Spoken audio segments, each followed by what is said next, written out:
So what's going on here is we're cleaning our 1960s Carter Bell 2-barrel carburetor, and the power valve and everything is okay. I'm not going to disassemble that.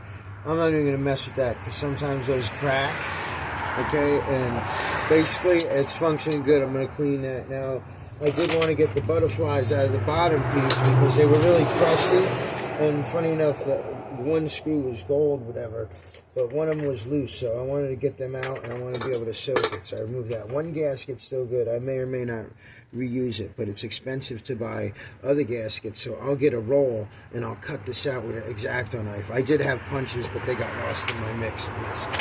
And all these parts there, they have to be gone through. I'll take a wire from like an extension cord or something, or a thick cord from like a Romax or something, and I'll disassemble it and poke it through there to get that hole in there.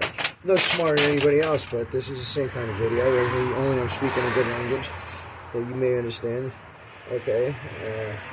So in America we do that too. So this is the carburetor. The jets were in there.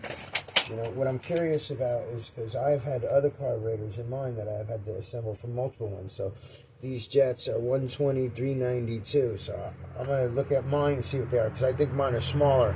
I don't really want more gas, but, you know, to get up on the top of hills, I don't want to be going like 8 miles an hour. It's rude. So, yeah, and then these gaskets are good too. These are a pain in the neck. I've had to cut those out too. But to buy a gasket set, it's hard to find, and it can cost like $70 bucks. You know, you can get a universal and stuff like that, and all this stuff is pretty good too. So I'll just reuse that, and it'll become like a brand new piece.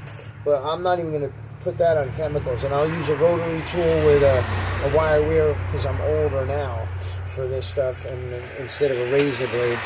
But I could use a razor blade if I was on the road and I had to rebuild it. And there are part numbers on there, so I could look and see, thanks to Google and all the other places on the internet, where I could see it's much helpful, you know, what it's really about. I don't know the CFMs. I think it's like 365 CFMs. You know, maybe. It may be like I think it was 367. And here's the float that's funny. It's pretty cool. It's like a little bladder that goes in there. I don't know, not everybody's seen them. It's in a new day and age, but that's what puts the gas to the engine. You know, back in the day, Chevelles and stuff like that, 500 horsepower cars, they ran off of mechanical fuel delivery, not fuel injection. And this was one thing that stuck there. I didn't mess with them yet, but it's the idle air mixture. Not all of these carburetors have two. You know, they say it works when you're actually idling.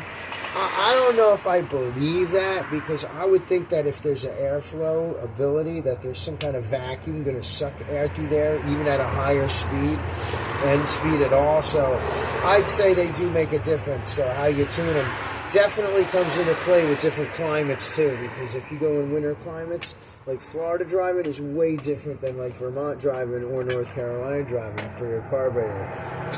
And if you adjust it, you know, but you can get the proper stuff to monitor the air and fuel mixture with the carbureted stuff too. You know, it's a little expensive, but they have even manual gauges that look pretty cool. And all this, the metering rods, you know, those right there, the spring, everything's nice inside this. It was 55,000 miles in 1973. And the metering rods, I'm not even going to mess with them. I'm actually just going to clean them as they are, because they're a little temperamental, and just sometimes just a real, you know what I'm talking about. It's that one thing, and that little spring right there is omnipotent. It's very important to the performance of these metering rods, and actually any stability and throttle response and all that crap. So, you know, that all comes into play.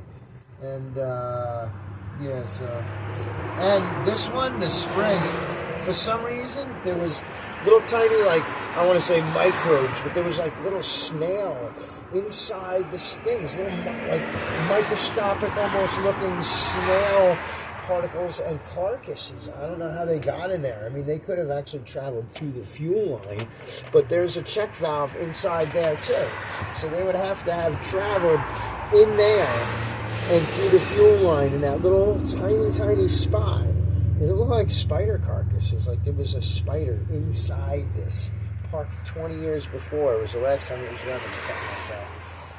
So it's like, it was a civilization. And this thing was filled up with bees. It had like mud daubers, but mud bees building homes in there. So that was really crusty there.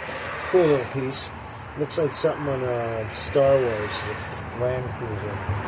Anyway, yeah, so the butterflies, they were crusty, but not on the inside. So I could also maybe figure out what carburetor it was, what the CFMs were by these numbers. I don't know, but... And so yeah, so let's rip open the carburetor. And all these screws, before you put them back, you have to scrub them. And it's just better. In the end, I'll end up with a brand new carburetor that's already 51 years old, okay? And then it's going to last another 51 years. If we do. And there you go. And even some of these rubber pieces from 51 years ago are still good. I can guarantee they're 51 years old. Okay, pretty much.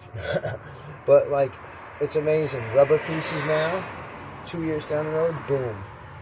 Crap. You know, this is a really cool piece too.